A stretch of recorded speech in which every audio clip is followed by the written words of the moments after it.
নমস্কার বন্ধুরা, আমার এই ছোট্ট কিচেনে আপনাদের সবাইকে স্বাগত জানাই। আজকে সকাল থেকে ছেলেটা বায়না ধরেছে পাস্তা খাবো, তাই বলে আমি বললাম ঠিক আছে চলো সন্ধেবেলায় পাস্তাটা বানিয়ে দিই। তাই আমি পাস্তা বানাবার জন্য কড়াইয়ের মধ্যে জল চাপিয়ে ওটার মধ্যে পাস্তা দিলাম আর কতগুলো সয়াবিন দিলাম। সয়াবিন খেতে ছেলেটা ভালোবাসে আর এটা খুব তাই সয়াবিন আমি পাস্তাতে বা চাউমিনে দিয়েই দিই। তাই বলে ওটা যখন একটু লবণ দিয়ে একটু সেদ্ধ যখন হয়ে যাবে তখন আমি একটা ছাঁকুনির সাহায্যে ঠান্ডা জলের মধ্যে ওটাকে ধুয়ে রেখে দিলাম। আর আমি পাস্তার জন্য একটু দিব কি দেবো, একটু বাঁধাকপি কোচানো, পেঁয়াজ কোচানো, গাজর কোচানো, ক্যাপসিকাম কোচানো আর কটা রসুন কুচি। আর আমি টমেটো সস দেবো না, তাই বলে আমি একটু টমেটো পেস্ট করে রেখেছিলাম মিক্সিতে।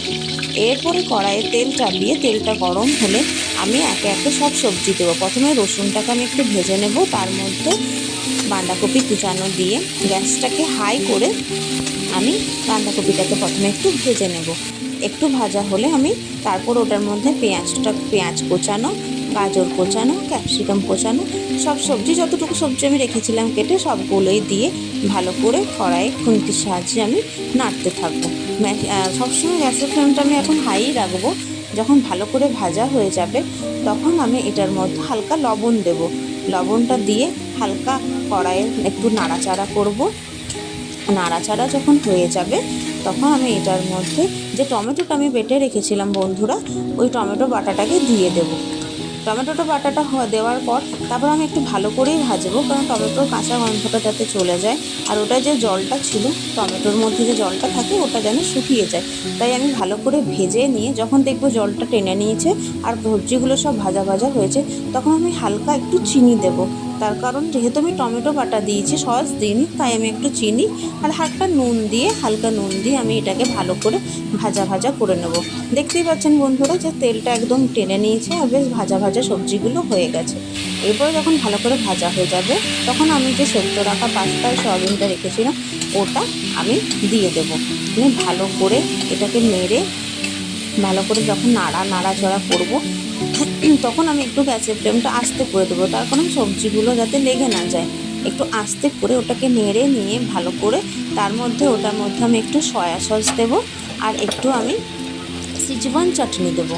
তাহলে পাস্তার টেস্টটা খুব সুন্দর হয় আর খুব ভালো লাগে খেতে।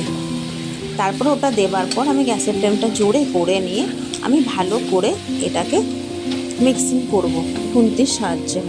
ভালো করে মিক্সিং করে নিয়ে দেখুন বন্ধুরা পাস্তাগুলো কি সুন্দর দেখতে লাগছে। ভালো করে যখন খুন্তি করে নাড়বো, ভালো করেই ভাজবো হাই ফ্লেম করে ভেজে তার মধ্যে আমি একটু সেই যেটা পাস্তার মশলা হয় একটু মশলা একটু দিয়ে দেবো। ওটাতে দিলে না পাস্তাটার টেস্টটা খুব সুন্দর হয় আর খুব খেতে খুব ভালো লাগে। তারপরে ওটা দিয়ে নিয়ে আমি ভালো করে নেড়ে নিয়ে ওটার মধ্যে একটু অরিগ্যানো আর একটু চিলি ফ্লেক্স সামান্য ওটার মধ্যে পাস্তাটার মধ্যে দিয়ে দেবো। আর তারপরে যখন হালকা করে আমি গ্যাসটাকে আস্তে করে নিয়ে পাস্তাগুলোকে নাড়তে থাকবো।